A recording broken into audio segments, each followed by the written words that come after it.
আসসালামু আলাইকুম। বাংলাদেশে মুক্তিযুদ্ধের ইতিহাসকে মুছে ফেলার ষড়যন্ত্র চলছে। এই ষড়যন্ত্র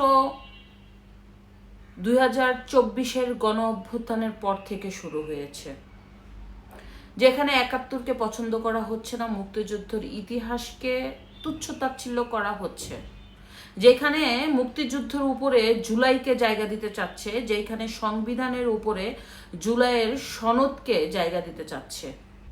ইতিমধ্যে আমরা সবাই জানি যে জুলাইয়ের সনদকে সংবিধানের উপরে জায়গা দিতে চাচ্ছে। এই ব্যাপারে বিএনপি এখন এক বিন্দুও ছাড় দিতে রাজি না। ইতিমধ্যে আপনারা সবাই জানেন যে জুলাইয়ের সনদ ঘোষণা করা হচ্ছে, কিন্তু জুলাইয়ের সনদ নিয়ে বিএনপি এবার কঠোর হয়ে বসেছে। জুলাইয়ের সনদে প্রায় 3-4টি বিষয় বিএনপি এক বিন্দুও ছাড় দিবে না, তা লিখিত আকারে বলে দিছে, যার কারণে সরকার কিন্তু এই মুহূর্তে একটা বিপাকেই পড়ে গেছে। যদিও এই সরকার পুরোপুরি যে পাকিস্তানি পন্থী এবং বাংলাদেশের মুক্তিযুদ্ধকে যে ধ্বংস করে দেওয়ার একটা পায়তারা করছে, তা কিন্তু বোঝাই যায়। এখন মূল উদ্দেশ্য হচ্ছে জুলাইয়ের সনদে কি আছে যা বিএনপি মেনে নিতে পারছে না।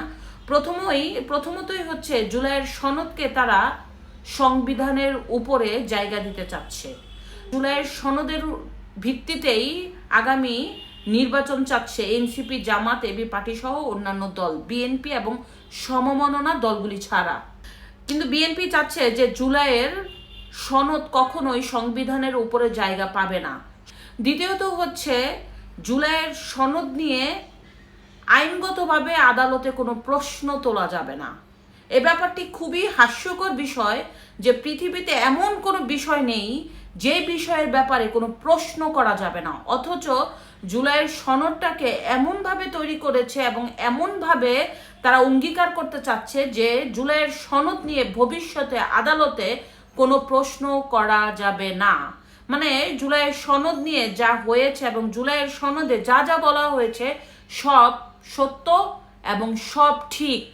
এটাকে দায়মুক্তি দিয়ে জুলাইয়ের সনদকে 1 নাম্বার করে এই জুলাইয়ের সনদের ব্যাপারে যাতে কোনো রকম প্রশ্ন করা না যায় আদালতে, সেই ব্যাপারে যে তারা জুলাইয়ের সনদ তৈরি করেছে সেখানে বিএনপির দ্বিমত পোষণ করেছে। বিএনপি বলেছে জুলাইয়ের সনদ এমন কোনো বিষয় না যেখানে আদালতে প্রশ্ন তোলা যাবে না। এটা হচ্ছে দ্বিতীয়ত। তৃতীয়ত হচ্ছে জুলাইয়ের সনদের অঙ্গীকারনামায় কোথাও 52, 69-এর গণ অভ্যুত্থান এবং 90-এর গণ অভ্যুত্থানের সম্বন্ধে কোনো কিছু উল্লেখ নাই। দেখেন, 52 আমাদের বাংলা ভাষার ঐতিহ্য, গর্বের বিষয়।